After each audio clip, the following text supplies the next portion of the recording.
Well, good evening from this snowy night in Maine. Thanks for joining us this evening. I appreciate your time and your interest and your willingness to look at how you can grow Rotary and look at different kinds of membership models in your clubs. My name's Carolyn Johnson. I'm a member of the Rotary Club of Yarmouth, Maine, and I'm also your zone coordinator for membership. So I work with clubs and districts throughout our zone to help them improve their membership, to help them revitalize their membership. And I'll talk a little bit more about my team as the evening goes on. And with me this evening, I'd like to welcome and thank Joan Arsenal, your district governor, for setting this up this evening. So Joan, if you would like to go ahead and say a few words to welcome our participants.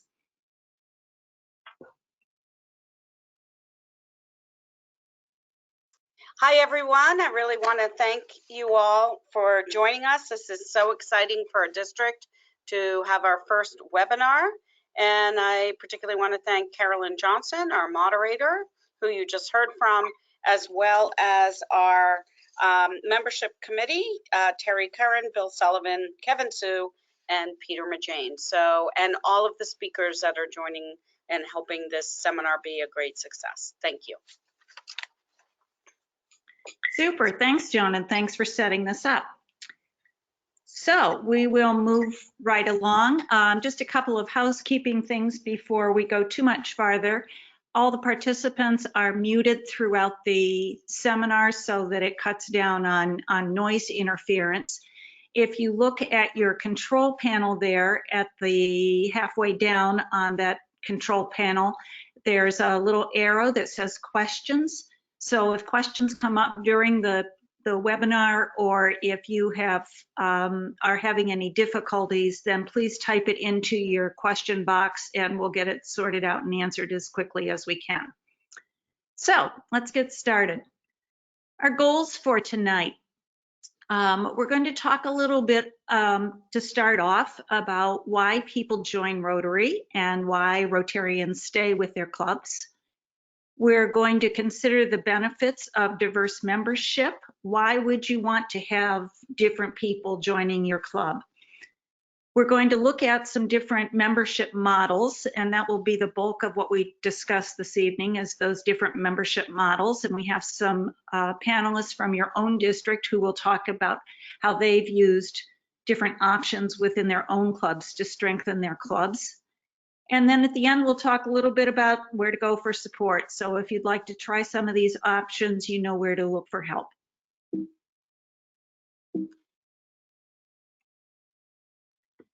So, growing Rotary. Our strategic plan for Rotary talks about supporting clubs and expanding our outreach. And that really is the plan, is the roadmap for all of our clubs and in our clubs in our districts. Our districts need to support our existing clubs. We need to look for expanded opportunities for bringing in new members. And at the club level, we need to do that as well. We talk about club service, and that's really supporting your existing club. How do we make sure that it's vibrant? How do you make sure that it's always interesting for members? And how do you know that you're doing things that are of interest to your members and of service to the community? And then secondly, which is why we're here tonight, how do we expand our outreach? How do we get more members and new members involved? This little graphic is just a key, which I'm sure you all recognize and realize, to what we need to do to have more vibrant clubs. We need to be continually evaluating our membership, making sure that members are satisfied, making sure that they feel that their time is honored and valued. We need to be continually looking for new members and finding new members to get involved in Rotary. And we need to make sure that our current members are meaningfully engaged, that value proposition. And if we do that, then the Rotary wheel and the gears keep turning. The more vibrant we are, the more members we bring in, the more members we have, the more projects we can do. The more projects we do, the more visible in the community. And the more visible in the community, then the more community support we have. And then it starts all over again. More vibrancy, more members, more projects, visibility, and support from and through the community.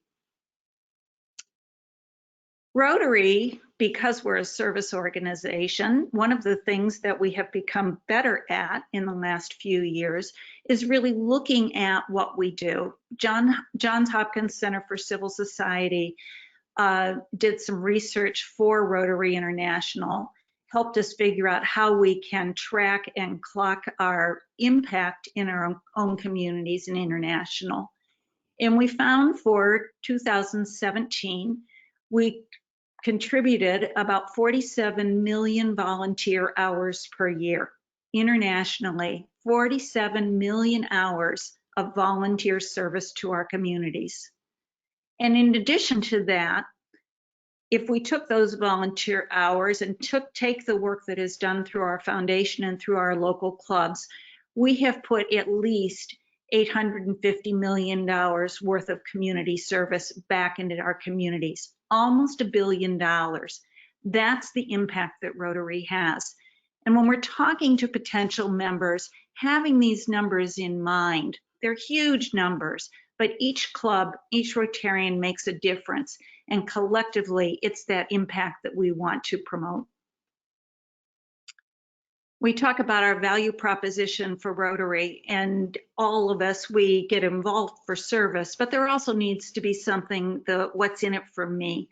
How do we grow professionally and personally?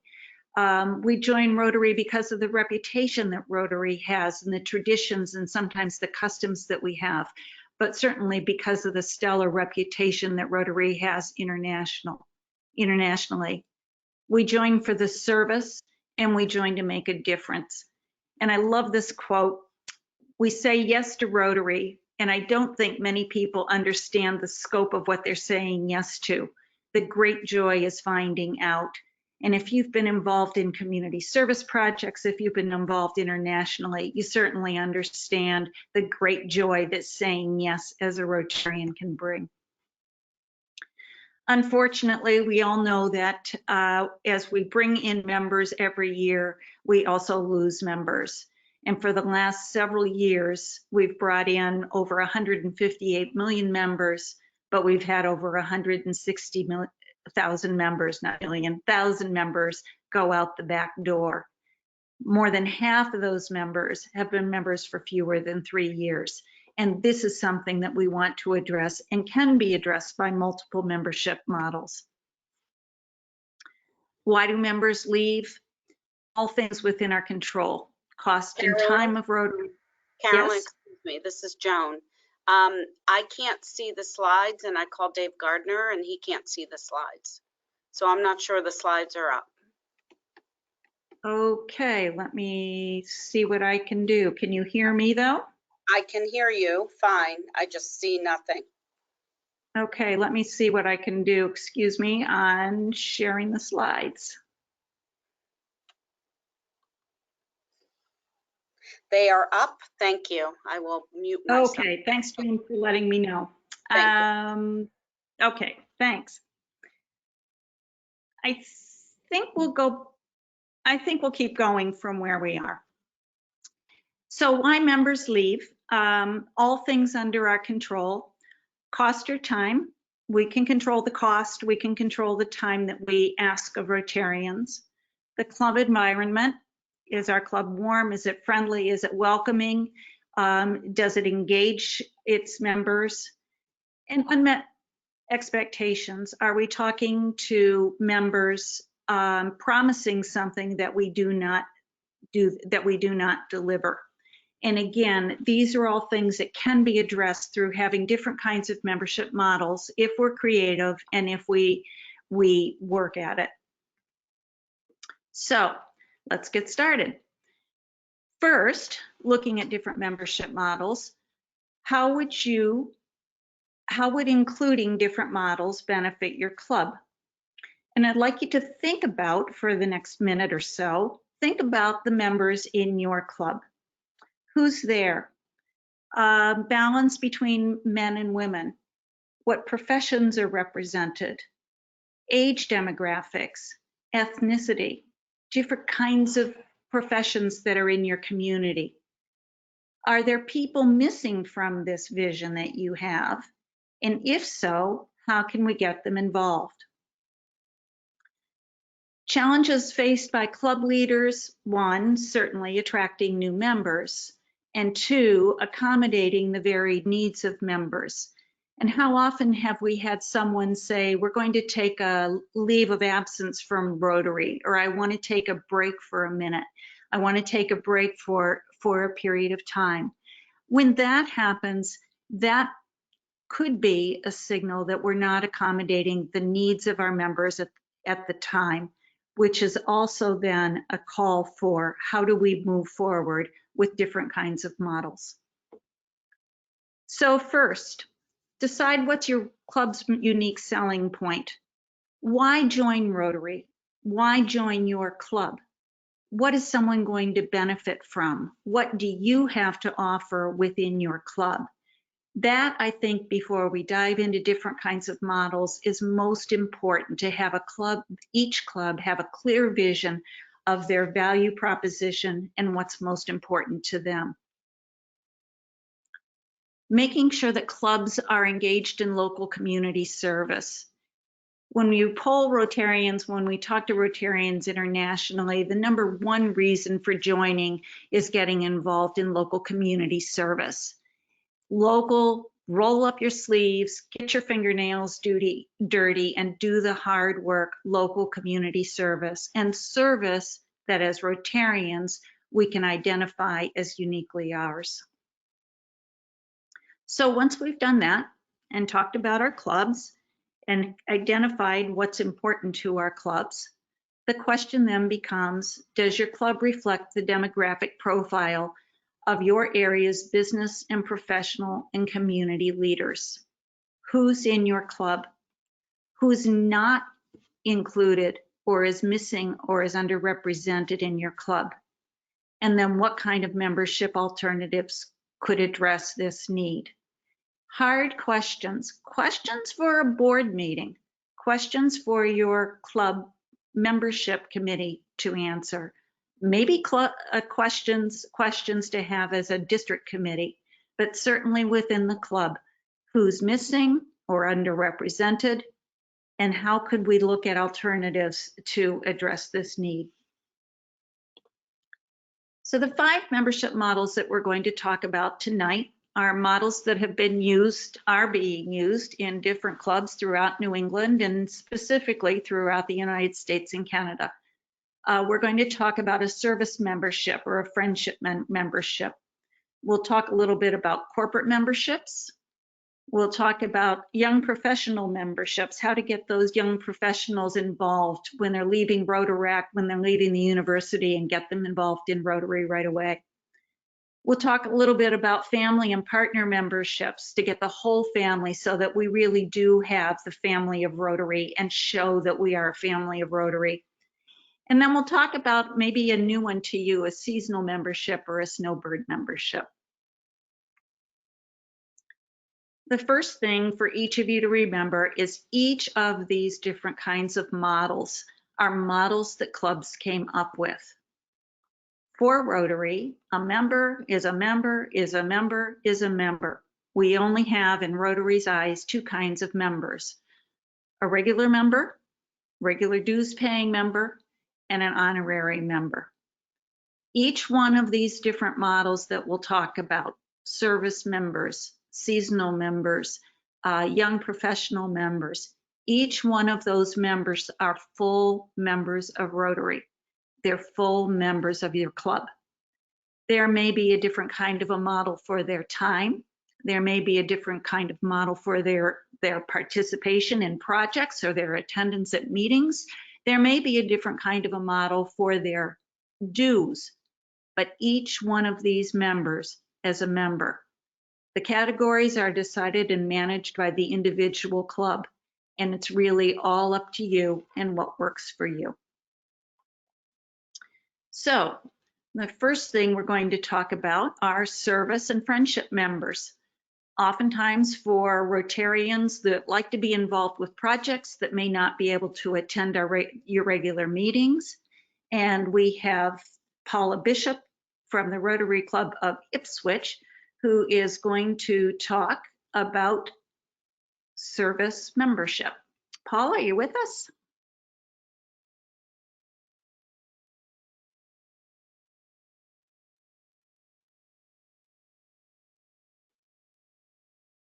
Paula, you're all set.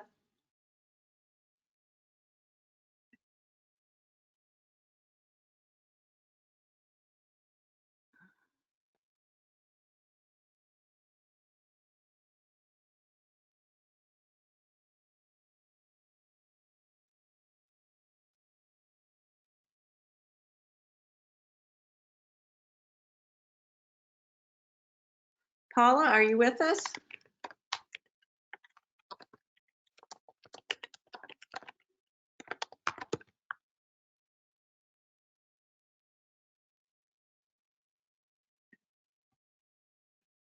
Well, we seem to be having a little bit of technical difficulty with Paula's. Joan, would you like to talk about how Ipswich works with their service model? Sure, I'd be happy to do that. And Paula, if you can hear us, if you can't get on your computer, you can certainly join in if you want via phone to talk. So a couple things. So this is Paula is a member of the Ipswich Rotary Club like myself, and we had a real genesis of our service club model.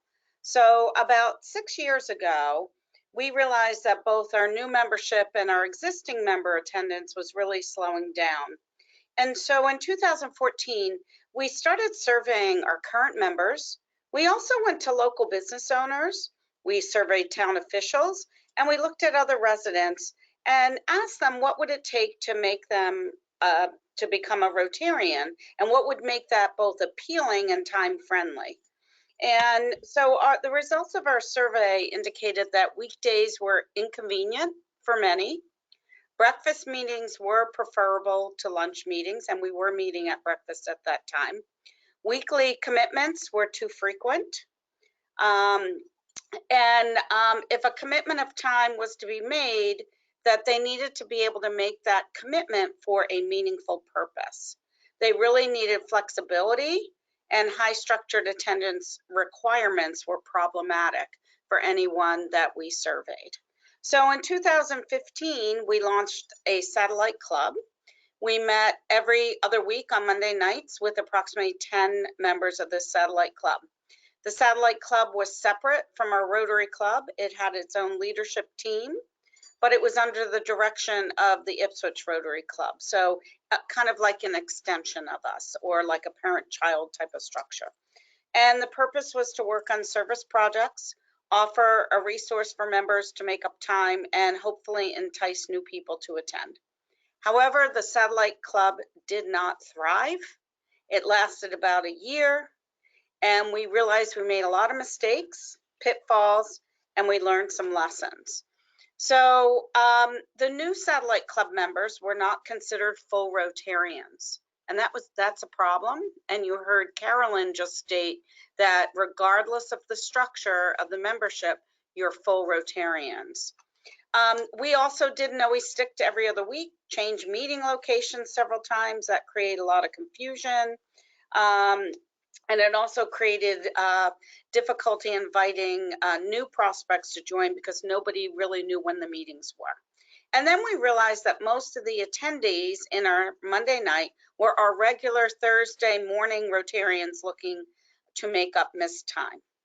So I want you all to know this is an evolution going from the survey in 14 to now.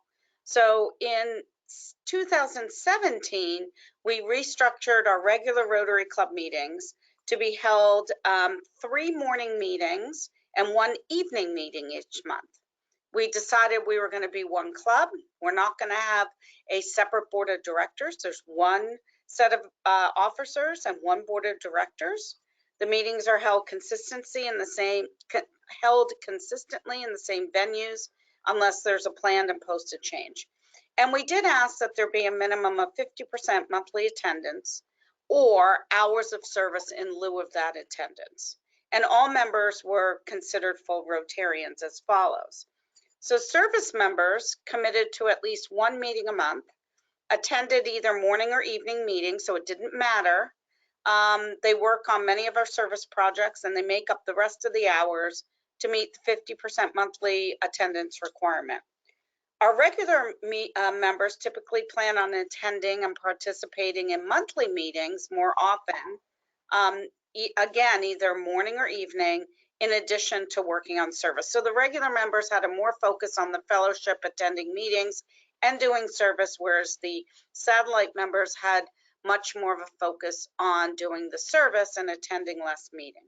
So it's very important that you understand that we look for every member to be involved, consider leadership roles. So we have some of our satellite members are on our board.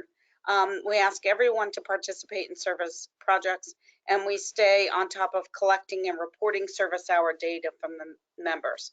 And all meetings, whether in the morning or evening, are considered to be Ipswich Rotary Club meetings. There's no separate service club.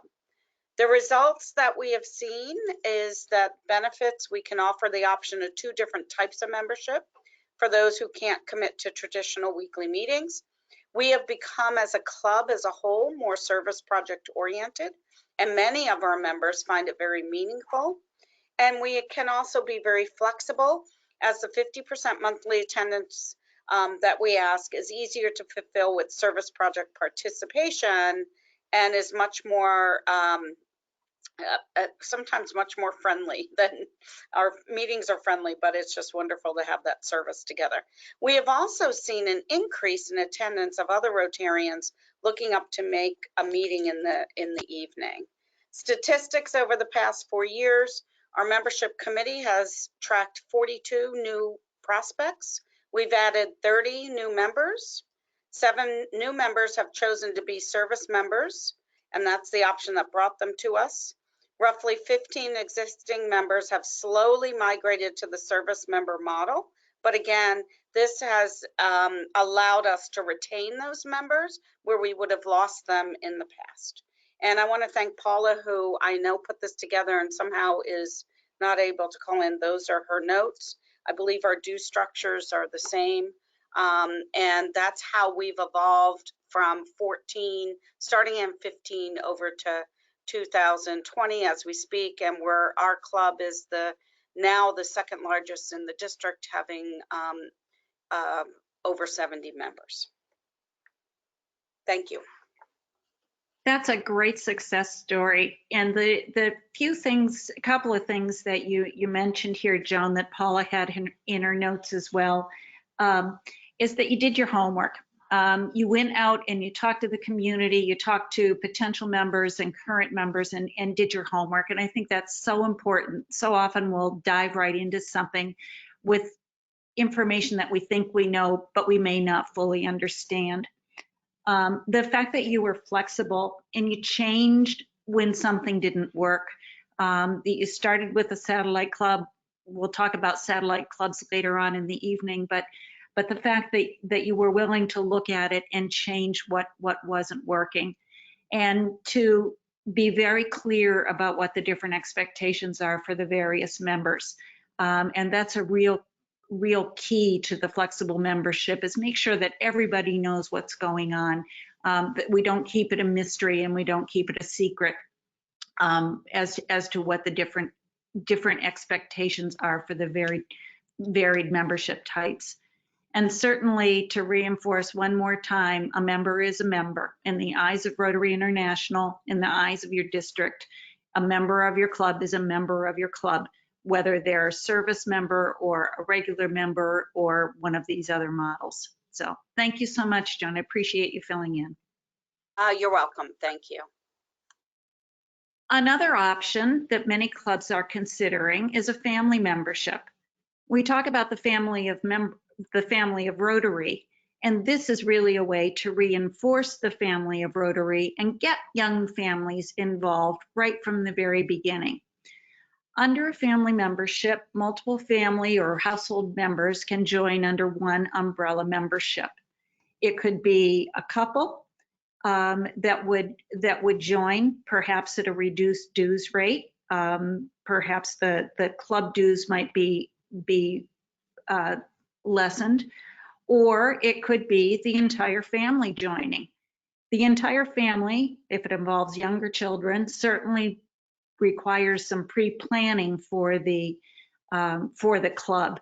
If young children if young children are going to be coming to Rotary meetings, we need to have childcare there for them. We need to have the meeting taking place in an appropriate venue. We need to make sure that there are activities for them that they can be involved in.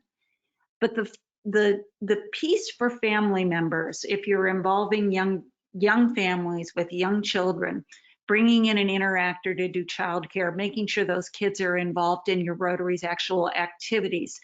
They're the ones that then say, Mom, Dad, we need to get to Rotary tonight.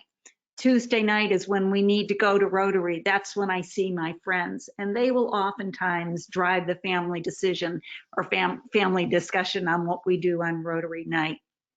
It's certainly an opportunity to involve more members, to get more families in, and to start young children looking at service and being appreciative of service from a very young age. A third option that's been very popular in many clubs is young professional membership.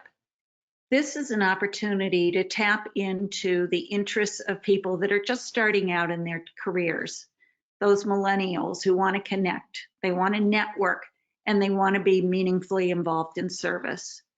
Young professionals, as we talk to them, as we talk to why they would like to be involved in Rotary, what would be enticing about Rotary is the service, not the attendance. Not the attendance at regular meetings.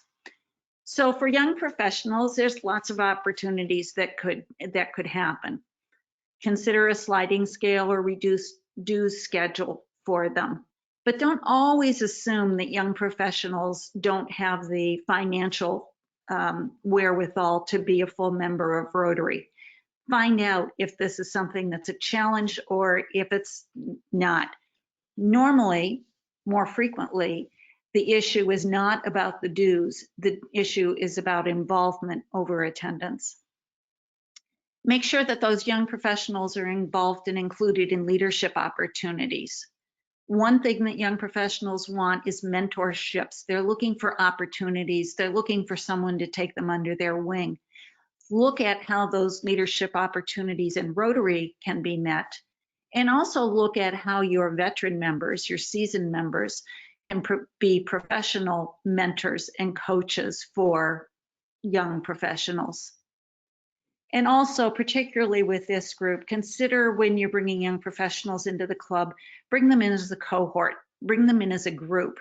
There's nothing worse than being the token, fill in the blank, in the Rotary Club.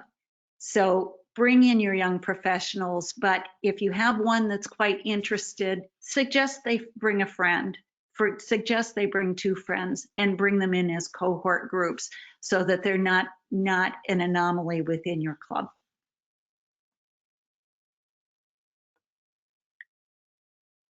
The next membership type that we're going to talk about is corporate memberships. And I hope we have John Tuccinardi on the line who can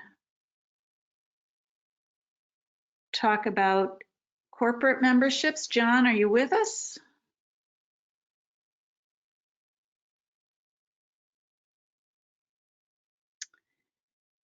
Pete, are you able to talk about the corporate membership model for a minute? Sure. It's fortunate that I'm the AG of the Burlington Club. They have been very, very successful in meeting with many of the business leaders in Burlington. If any of you are aware, Burlington has had a major transition in restaurants and corporations moving into the town. and they've been very successful reaching out to the leaders, the employees, and inviting them to a Rotary meeting. And in discussing the benefits of Rotary, and also the liberal nature, if you will, of a corporate member, where one member, as you know, is the Rotarian, but any other designee can attend a meeting. It's been very successful. Leahy Hospital, some of the major restaurants, and as a matter of fact, where the club meets at the Hilton Garden Inn, the manager of the hotel is a Rotarian. So they've been very, very successful, and they're keeping that focus when new businesses either start or relocate to Burlington. So it's been incredibly successful. And thank you. Pete, can you talk a little bit about how you bring in how they bring in the corporate members and Sure. They have a very strong guidelines? relationship with the Chamber of Commerce, and the Chamber of Commerce has a I'll use direct link of businesses that are contemplating moving in. They also have a relationship with the town manager and the inspectional services, so they know when business licenses are being proposed, either renewed or new businesses, again, entering the town of Burlington. So with that information, they are ahead of the curve, so to speak, on when they can visit the new restaurants and the new businesses that are opening, along with the current restaurants and businesses that are in town. So there's a strong link with the members, and the members live in Burlington. They're longtime residents, so they know what's going on in town. They're the epitome of townies. So, they are right there. And again, the club is excellent, like all Rotary clubs are. And these employees and or business owners, they want to join. And they love the idea of the corporate, hybrid nature of becoming a Rotarian. And they are, they attend meetings every week. If it's not the Rotarian per se, it's their designee, and it's very vibrant, and it's a great vehicle to increase membership. They're adding 1 or 2 new members every quarter because of this. Excellent. That's a great way of having Rotary visible, addressing and attending to vocational service, and making sure that new businesses are aware of Rotary. As you alluded to, one member is typically the designated Rotarian, and then others that are designated from the business will attend as their time allows. One of the positive things on this, lessening the expectation of having to be at a weekly meeting, and certainly the opportunity to better engage local businesses. A club near us that has started a corporate membership has gone to the businesses that they're always going to for their golf, to support their golf tournament or support their other fundraisers. And so this corporate membership has become a way for one, at a different price point. They have 3 members join the club, and then they also consider that part of the organization's contribution to their fundraising activities.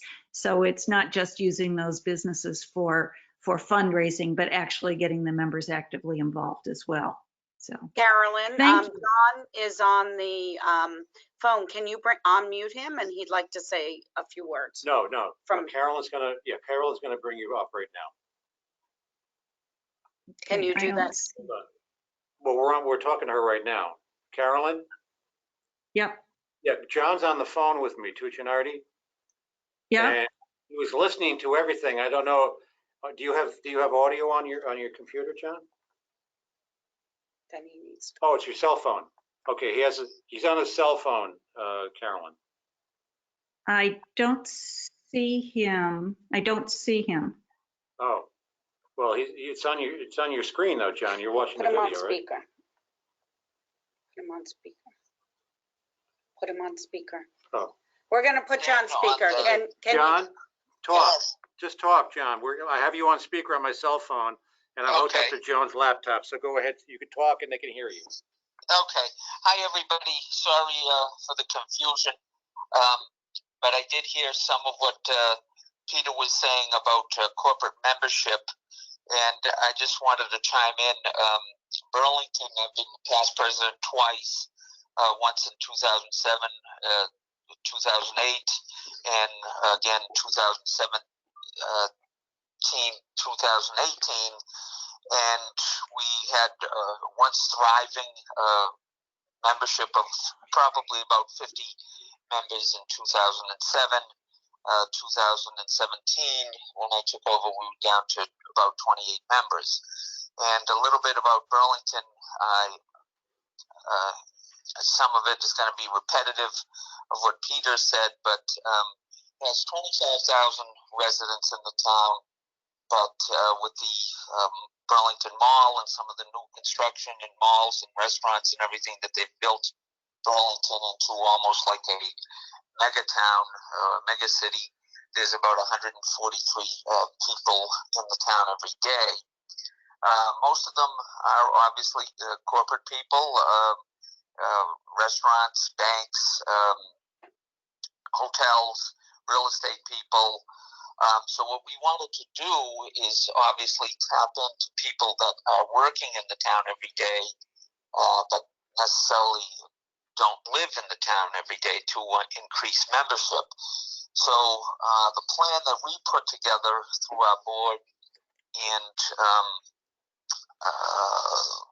with RI in mind, and, my opinion is, as Carolyn has stated at the beginning, even though we're bringing in 158,000 members, we're losing 160, and the model doesn't work anymore. So if you think that your club is gonna stay the way it is based on the Rotary model, you're gonna be extended.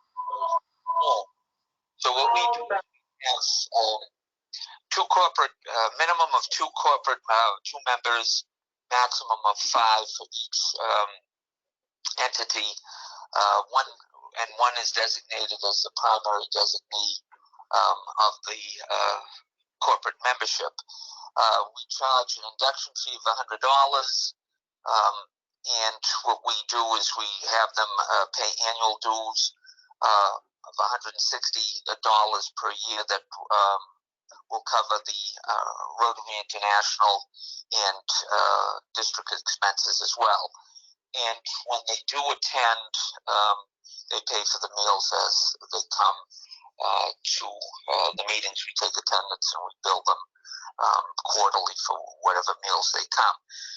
With the corporate members, you can get more members of the same type of classification. We have 3 or 4 banks in there, all contribute greatly to our fundraiser efforts that we have. It's been very successful. So we don't limit it to one bank. We have 3 restaurants in there that are corporate members. We've actually had a couple of dentists come in, and one was a regular member and switched to corporate membership, and that was one way we could keep that member that had been a long-time member in the club. So it has worked for us. We've gone from 28 members, we're over 43 members currently today. What we do also tell the members is the dirty little secret is it's good to promote your business at the Rotary Club. Our membership, one of our models is Burlington Rotary is good for business. People like doing business with Rotarians. They trust Rotarians. And the corporate membership just reinforces that they do community events, even though a lot of the restaurant owners don't live anywhere near Burlington. They do get involved in all the fundraising and hands-on participation that we have. Successful should be, encouraged. It hasn't really brought any detriment to the club. We all thought, like, oh my God, we can't do this. It's going to hurt our existing membership. And we found out that it's just been a blessing in disguise to go this route. I hope you heard everything, and that's pretty much, hopefully I didn't repeat what Peter said, but Peter's been a valuable assistant governor. He's been to our club many, many times, and he does help out on some of the projects that we do. And with the number of extra hands that we have, we can get out into the community and do projects like Rise for Hunger. We have a huge active club, and we do many, many community service projects with the extra membership that we have. Excellent. Thanks so much. And congratulations on your growth of your club. That's just fabulous. So it's something certainly to consider. Also within corporate memberships, with all of these membership models, but certainly within the corporate membership, a caveat in making sure that all of the expectations are very clearly lined up, and that members, general members within the club and the corporation itself, the business, knows what the expectations are. So thank you, John and Pete. That was great. Really great explanation.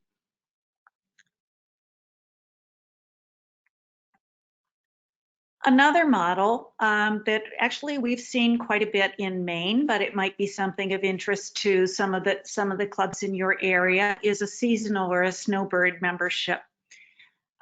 With people that are maintaining 2 homes, they've retired, they spend part of their year in the north and part of their year in sunnier locations, or with people that have businesses that are very seasonally dependent, ski businesses, businesses in seaside communities, for example. We had seen that several of these members were either dropping out or dropping out when they retired, dropping out when they bought their home in Florida because they couldn't make the meetings. Similarly, with people that were running seasonal businesses that were very busy in the summer because that's when the tourists are coming through, they couldn't be members of Rotary in the summer, but they could participate when things slowed down a bit, when the weather got cold. So some of our clubs are putting together seasonal or snowbird memberships. Essentially, it's ways to keep members involved and engaged, longtime members, so that they don't drop out. And it's a way of bringing in some of those small business people to be involved in the club when they can, when their business hours permit. One of the things that we've asked the snowbird members to do is when they go south, when they go to Arizona or they go to the Carolinas for the winter, to go to Rotary Club meetings there periodically and get involved with the club there, and then come back home and share their good ideas, or when they're talking to friends back north, to share the good ideas that they're picking up from those other clubs. And that way, they're not just part-time Rotarians, they're ambassadors to other clubs. And as you all know, it's great visiting other clubs, and we always come up with great ideas. So these seasonal or snowbird memberships, again, you're going to have to adjust dues, local club dues, particularly dues that would include meals, but they would pay their district dues, they would pay their international dues, and then the rest of the fees would be left up to the club to manage, with the expectation that the members are involved and engaged when they're available.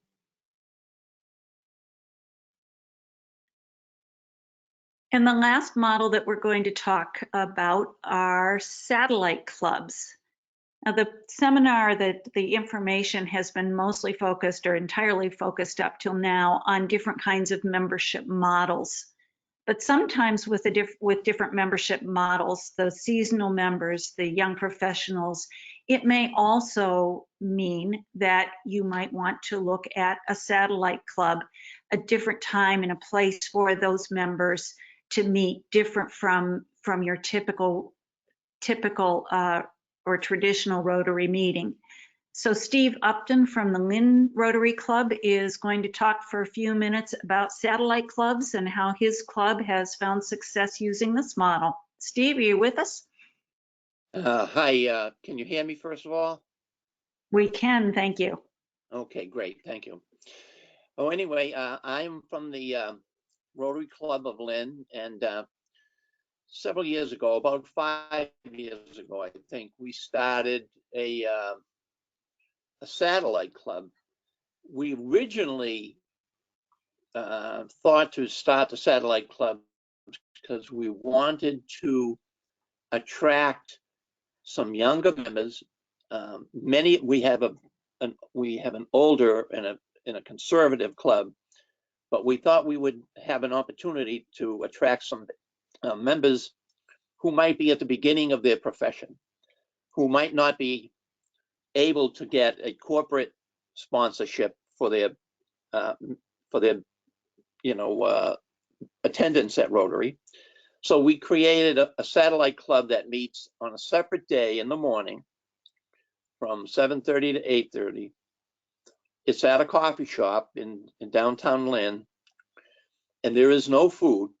So all the members who go to the satellite club are full members of our Rotary Club of Lynn, but they don't pay any meals unless they decide to come to a regular weekly meeting, which frankly, many of them do, because they know, we produce calendars and schedules of who our speakers are, and a lot of them will be interested, satellite members would be interested in a specific speaker or not.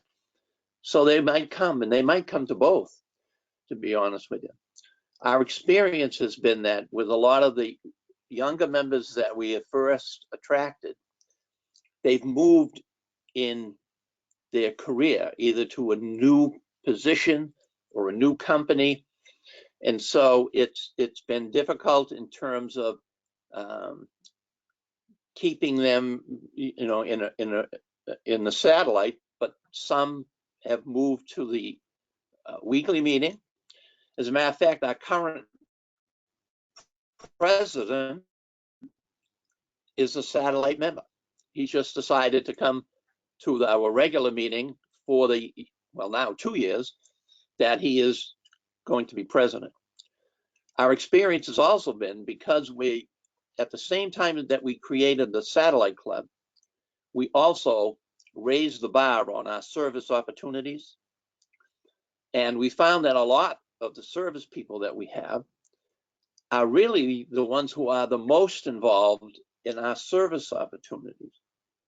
We often serve at a food bank once a month at this mobile food distribution, but we also serve at a soup kitchen.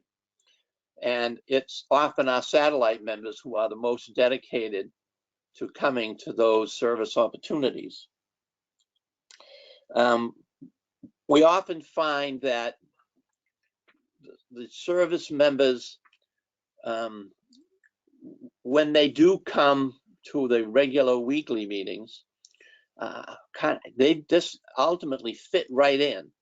We don't have many of our regular weekly meeting members attend the satellite club, but we have a lot of satellite members who will attend the regular weekly meeting of the clubs. So what we feel is it's been a success in that regard. Sometimes our regular members will use the satellite to make up. For example, we have one person in the summer who dedicates his time to golf, And so he doesn't make the regular meeting because he's in a golf league. And so he will come to the satellite club. And we also have a woman who's from Australia who, when she comes here in the summertime, attends our club. And she started with the satellite, but now she comes every week to the regular meeting. Coincidentally, at this time, we have been in contact with her. She's in a Rotary club in Australia, which is, her town is right in the middle of the fire area. And we've been fortunate that we were able to provide some financial support for her club, because one of the things that they have as a pressing need is a generator, because the lines keep going down. And so we're able to help them towards that. Anyway, there has been a lot of cross-pollination between the two clubs, and we just think it's been a success in that regard. So that's pretty much where we are with it. And I don't know if you have any questions you'd like to ask. That's great, Steve. Thank you so much. So satellite clubs are really, we're looking at one club, 2 locations, 2 different meetings, so that more people can get involved. Yeah. And I think what one of the things that I took away from your comments is it's really important to communicate between the 2 of them so that people know all the time what's going on within the club as far as service activities or fundraisers or different kinds of projects. Exactly. We do that. Excellent. Excellent. Thank you so much. And congratulations. Thank you for doing that partnership with the club in Australia. That's the small world Rotary connects that we all love. And that's a great story. Thank you. We just consider her one of ours now. Absolutely. She's only with us half a year, but one of our own is in the fire area. So. And we take care of our own. That's great. Thank you so much. You're welcome. So in pulling the pieces together here, there's all kinds of opportunities. We just need to be creative. People have talked about changing up meeting frequencies or meeting locations. Satellite clubs we've certainly talked about. An option that we haven't talked about, but I know several clubs are using is meeting online or taking their club meetings and transmitting them via Skype, so that someone that's not able to make the meeting can still participate. And then certainly different kinds of flexible membership models to accommodate different lifestyles. So how do you do it? First of all, learn what's in your community, what is needed in your community, and what kind of options might be available and amenable to new members. Ask questions. Go out and ask questions of your members. Ask questions of other clubs. Ask questions of your district to see what kind of resources that they might have available. And lastly, visit. Visit other clubs. If you know of a club that is operating as a satellite club, take a couple of members and go visit that satellite meeting or go visit the regular meeting and find out about it. And certainly visit rotary.org/membership, where you can find lots of information, model bylaws, descriptors of all of these different kinds of clubs that we've talked about. So visit both electronically and visit in person in order to get more information. So how to get started and how to follow through. First of all, figure out what the selling points are of your club. Know your club's story. What would be the reason for people to get involved with your Rotary Club? Think about a couple of demographics that are not present in your club or are underrepresented in your club that would be assets. Would it be great to have some younger families? Would it be nice to have young professionals? What about those snowbirds in your community? And then decide what kind of barriers might exist that prevent those people from being involved. Identify a membership model that will address the barrier. We talked about 5 different models here. There are certainly endless possibilities for others. It all depends on your creativity. Come up with a plan and make sure you share that plan with your board and the club. The club members need to know what's going on, and the board needs to approve the model that you come up with. Implement your plan, and I would say do it as a pilot. We've heard a couple of different stories where we went down one road and decided that we needed to change it a little bit. So implement the plan, monitor your success and your challenges, make changes as you need to, and certainly as part of that plan, pay attention to how you onboard new members to make sure that they are integral to your club. Incorporate, once you know what you're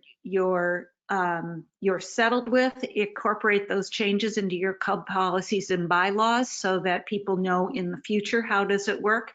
And certainly celebrate your successes. That's what we're here for. Through Rotary, we connect with each other. We are people of action. We connect to our communities and we connect to the world. And one way that you can connect, and an organization or a group of hardworking people who are ready to connect with you, is your district membership team. And Peter, I think you're going to talk for a minute about the district membership team, correct? Yes. Okay, so we took a different track this year.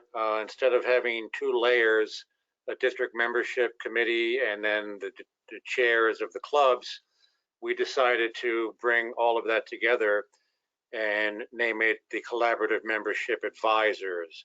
We created a Facebook page, and most of the 45 chairs of 47 clubs have joined the Facebook page, and it's an open forum for them and other individuals that also joined the Facebook page to discuss, issues and successes and things along those lines, to have an open forum, so to speak, as I said.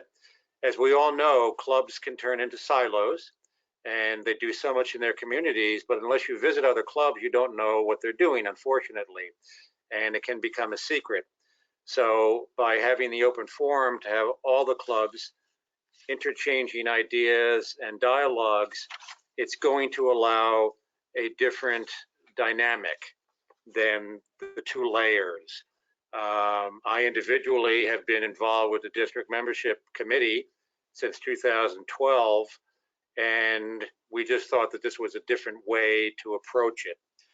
And that's how we're going forward with this. Hopefully it'll be a success.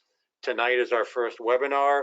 That's going to be a new format also, and we're hoping that will take the place of meetings and gatherings, which is still important, and some forums will still be offered, but the webinar is an important format. Also too, it'll be archived. It is retrievable. The slides are printable, so clubs can hold a meeting. AGs can be guest speakers and present this information and bring everyone together, not in, as I mentioned, the word silos, which could be clubs of silos or individual Rotarians of silos. So we have to all work together, and that's what the impetus was for this webinar this evening. Thank you. Hey, Carolyn, this is Joan. I don't know for questions if I had typed something earlier, but I'm not sure it came through. It wasn't a question. It was that the slides aren't up, but I'm not sure if people are able to ask questions. I know They can type a question into the question box. One question that came through was family membership. If both parents are full members, are they still charged double the amount of an individual membership? I would say most frequently for a family membership like that, the parents would be charged the Rotary dues, international dues, the district dues, and then there would be a discounted rate for whatever the club dues are. So if Rotary dues annually are, say, $75 a year, district dues, I don't know what your district dues are, but say they're $50 a year, then that would be a $125 membership fee for each of the individuals. And then the club dues would be discounted for that couple. So it would be more than one person, but significantly less than two. Any other questions? We're almost out of time here this evening. All right. Then we will send on the slides to each of you. You'll have them within 24 hours. We're also going to do a quick survey to see what your impressions are of doing the webinar, and if this is something that fits into your time, and if it's workable for you, and also to find out if there are other topics that you would like to have covered by webinars. So thank you very much for your attention. My apologies for the technical difficulties, but I think we overcame most of them. Thank you, Joan and Peter. Thank you to the other panelists that presented. I appreciate your help in pulling this together. And thanks to each of you for being involved in Rotary. We do make a difference. Good night. Good night. Thank you, Carolyn. Thank you, Carolyn.